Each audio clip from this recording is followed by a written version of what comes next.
नमस्कार बालमित्रांनो, आज आपण अलीबाबा आणि 40 चोर याची गोष्ट पाहणार आहोत. कोणे एकेकाळी पाशिऱ्या देशामध्ये कासिम आणि अलीबाबा नावाचे दोन भाऊ राहत होते.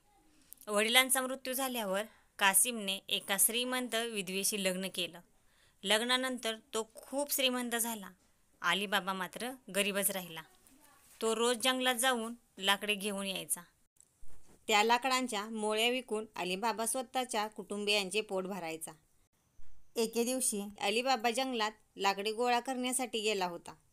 बरोबर नेलेल्या गाढवावर लाकडे लादत असताना त्याला घोड्याच्या टापांचा आवाज ऐकू आला. त्याने तात्काळ आपली गाढवे एका मोठ्या शिडेमागे लपवली. तो स्वतः एका झाडावर जाऊन लपून बसला. झाडावरून बघत असताना अलीबाबाला कळाले की ते 40 चोर आहेत. ते सगळे घोड्यावरून उतरले. चोरून आणलेला माल त्यांनी एका गुहेसमोर नेला. चोरांच्या प्रमुख्याने त्या गुहेसमोर उभे राहून जोरात तिळा तिळा दार उघड असे म्हटले. गुहेचा दरवाजा तात्काळ उघडला गेला. सगळे चोर आतमध्ये गेले. अलीबाबा थक्क होऊन ते सगळे पाहत होता. थोड्या वेळाने चोर बाहेर आले.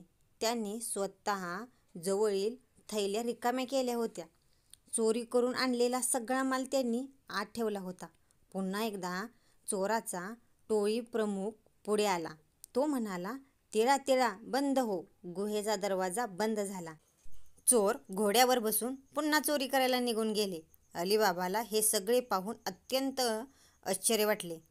गुहेच्या आत काय आहे त्याची त्याला खूपच उत्सुकता होती. तो झाडावरून खाली उतरला आणि गुहेसमोर जाऊन उभा राहिला.